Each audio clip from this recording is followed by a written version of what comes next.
রাজকুমার আর তার বন্ধু হেঁটেই চলেছে বনের রাস্তা দিয়ে। আর কতটা পথ এভাবে হাঁটতে হবে কে জানে। বন তো নয়, যেন অন্ধকারের রাজ্য। তারপর কোথায় যাচ্ছি তারও কোনো ঠিকানা নেই। মন্ত্রী অনেক খুঁজে বের করলো রাজপুত্র এবং তার বন্ধুকে। মন্ত্রী আড়াল থেকে একটা ধোঁয়া ছড়িয়ে দিল। রাজপুত্রের বন্ধু রাজপুত্রের পেছনে ছিল, আর ধোঁয়াতে সে অজ্ঞান হয়ে গেল। অন্ধকার হওয়ায় রাজপুত্রের সেসব চোখেই পড়ল না। সে এগিয়ে চলল।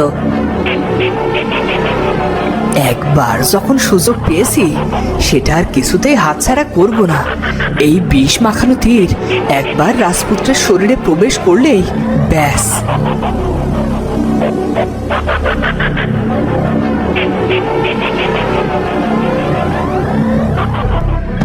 মন্ত্রী তীর ছুড়ল আর সেটা গিয়ে বিঁধল রাজপুত্রের পিঠে।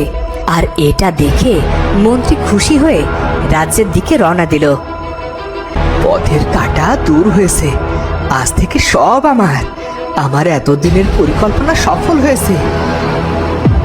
আমাকে এভাবে পড়ে থাকলে চলবে না, আমাকে বাঁচতে হবে। বীরেরা কখনো এভাবে মাটিতে পড়ে থাকে না। রাজপুত্র এই কথা বলে ছুটতে শুরু করলো। আর ছুটতে ছুটতে সে রাজবাড়িতে পৌঁছে গেল। রাজবাড়ির সৈন্য তাকে ধরতে পারল না। খবরটা রাজার কাছেও পৌঁছে গেল। মহারাজের জয় হোক। এক গুপ্ত শত্রুর কোনো এক দস্যু আমাদের প্রাসাদে ঢুকে পড়েছে মহারাজ। আপনি অনুমতি দিলে অন্তর্মহলের সব ঘরগুলো আমি তল্লাশি করে দেখতে পারি। অনুমতি দিলাম, যাও তাকে খুঁজে বের করো আর আমার সামনে এনে হাজির করো।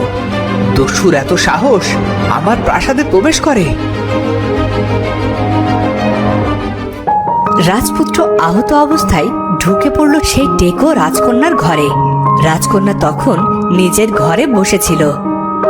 কে তুমি? এখানে এলে কেমন করে? আরে কি হয়েছে তোমার? কি চাই এখানে? জানো না বাইরের লোকের অন্দরে প্রবেশ নিষেধ? পানি, একটু পানি। হঠাৎ রাজপুত্র জ্ঞান হারালো আর মেঝেতে পড়ে গেল। রাজকন্যা ভয় পেল, কিন্তু তার দয়া হলো। তাই সে রাজপুত্রের নাকের সামনে নিজের হাত রাখলো। বেঁচে আছে, কিন্তু এটা কে? কোনো শত্রু নাকি বন্ধু? কি সুন্দর দেখতে, কিন্তু ওর চিকিৎসার প্রয়োজন। রাজবৈদ্য মশাইকে ডাকবো? না না, তাহলে সবাই জেনে যাবে আমার কক্ষে পরপুরুষের পা পড়েছে। আমার বদনাম হয়ে যাবে। এমন সময় সৈন্য রাজকন্যা পরিণীতার ঘরে কড়া নাড়ল। রাজকন্যা, রাজকন্যা! আপনি এখানে এই সময়? প্রাসাদে একজন দস্যু এসেছে, সে আহত। আপনি কি তাকে দেখেছেন? আমরা আপনার ঘর তল্লাশি নিতে এসেছি। মাননীয় সৈন্য, আপনার কি মনে হয় কোনো দস্যু এলে রাজকন্যা তাকে লুকিয়ে রাখবে? আর আমার কক্ষে কোনো বাইরের কেউ এসে তল্লাশি নিলে আমি অপমান বোধ করব। আপনি এখন আসতে পারেন। সাবধানে থাকবেন রাজকন্যা। সৈন্য চলে যেতেই পরিণীতা তার কক্ষের দরজা বন্ধ করে দেয় আর রাজপুত্রের ক্ষত ওষুধ লাগিয়ে দেয়। আশা করি দ্রুত সেরে যাবে, কিন্তু শুনেছি আহত বাঘ অনেক বেশি হিংস্র হয়। আমি বরং ওকে বেঁধে রাখি। কিন্তু ও যদি দস্যু হয় তাহলে আমি কি করব? সে যাই হোক, সবার আগে সে তো মানুষ। এদিকে রাজপুত্রের বন্ধুর জ্ঞান ফিরে আসে। আশেপাশে কোথাও বন্ধুকে না পেয়ে বড্ড ঘাবড়ে যায় সে। কোনো সৈন্য সাথে না এনে আমাদের বড্ড ভুল হয়েছে। এখন আমি কি করব? কোথায় যাব? কোথায় গেলে পাবো রাজপুত্রের দেখা? সে কি ঠিক আছে? আমি বরং প্রাসাদে গিয়ে দেখি, মহারাজকে খবর পাঠাই। খোদা করুন কোনো বিপদ যেন না হয়।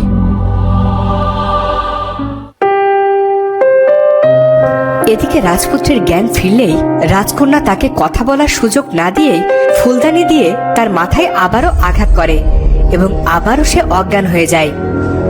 পরি, পরিণীতা, পরি, খেতে এসো মা। কি ব্যাপার, তোমার ঘরের দরজা দেওয়া কেন? পরি, পরি, দরজা খোলো।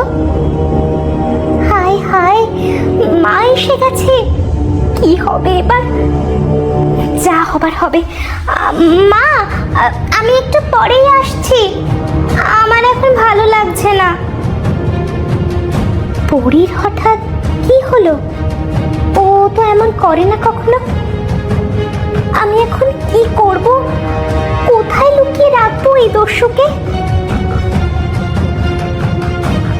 অনেক ভেবে পরিণীতা তার ঘরের এক কোণে রাজপুত্রকে বেঁধে লুকিয়ে রাখলো।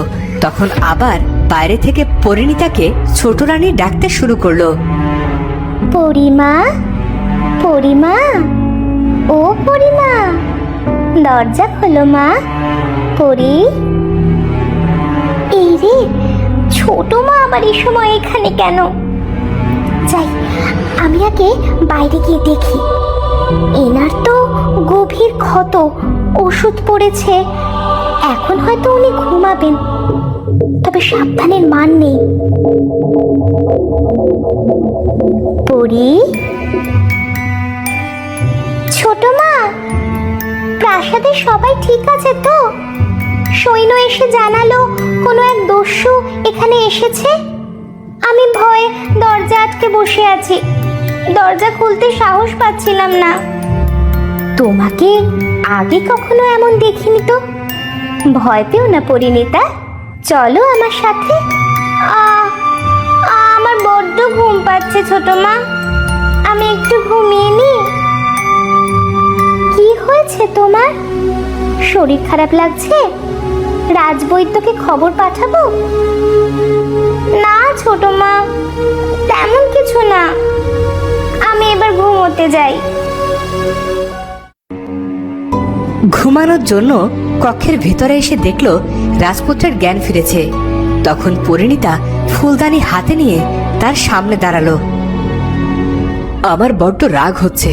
আমাকে ওস্তাদজি কত কিছু থেকে নিজেকে রক্ষা করতে শিখিয়েছে, ছুরি, বল্লম, তীর, তলোয়ার, অথচ ওস্তাদজি আমাকে ফুলদানির আঘাত থেকে কিভাবে রক্ষা করতে হয় সেটা শেখায়নি।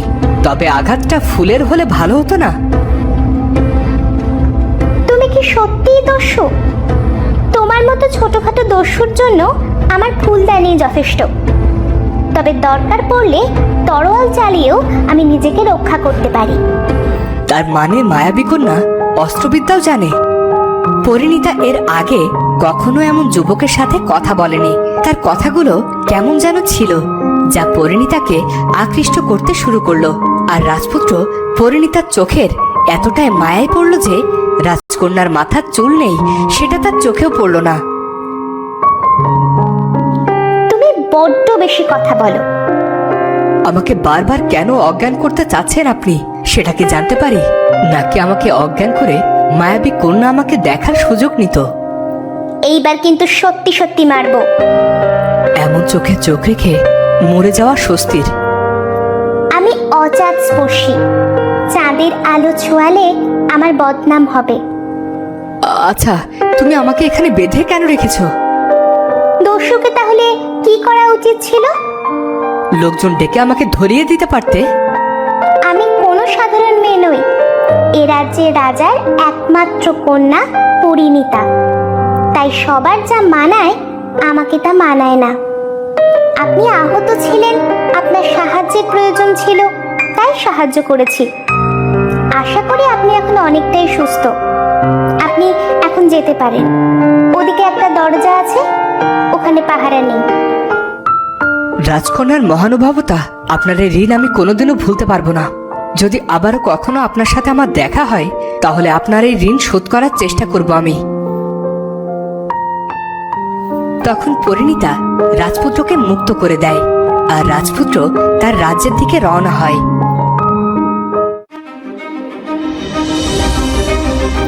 মহারাজ, মহারাজ, কি হয়েছে? তুমি এমন বিধ্বস্ত অবস্থায় প্রাসাদে? তুমি তো রাজপুত্রের সাথে শিকারে গিয়েছিলে। গভীর বনে কেউ আমাদের উপর আঘাত করেছিল। জানি না কেমন করে আমি অজ্ঞান হয়ে গেলাম, আর যখন জ্ঞান ফিরল তখন রাজপুত্র কোথাও ছিল না। তখন সেখানে রাজার মন্ত্রী আসে। রাজপুত্র নেই, অথচ দেখো তুমি কিন্তু দিব্যে আছো। নাকি তুমি কারো হাতে হাত মিলিয়ে রাজপুত্রের এত বড় ক্ষতি করেছো? মহারাজ, সন্দেহের বাইরে কেউ নয়, একে আমি বন্দি করতে চাই। আমি সত্যি কিছু জানি না মহারাজ, আমাকে ছেড়ে দিন আর বনে লোক পাঠান। রাজপুত্র নিশ্চয় পথ হারিয়েছে। এখন এসব কথা বলে কোনো লাভ নেই। এসো, এসো আমার সাথে।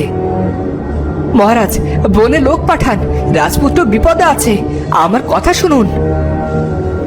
আমার রাজপুত্র, যাও মন্ত্রী, একে নিয়ে যাও আর খুঁজে বের করো কোথায় আছে আমার রাজপুত্র। তো বন্ধুরা, ওদিকে পরিণীতার বারবার রাজপুত্রকে মনে পড়ছে। রাজপুত্র আর পরিণীতার কি আবারও কখনো দেখা হবে? ওরা কি এক হতে পারবে? দেখা হচ্ছে পরের ভিডিওতে। ধন্যবাদ।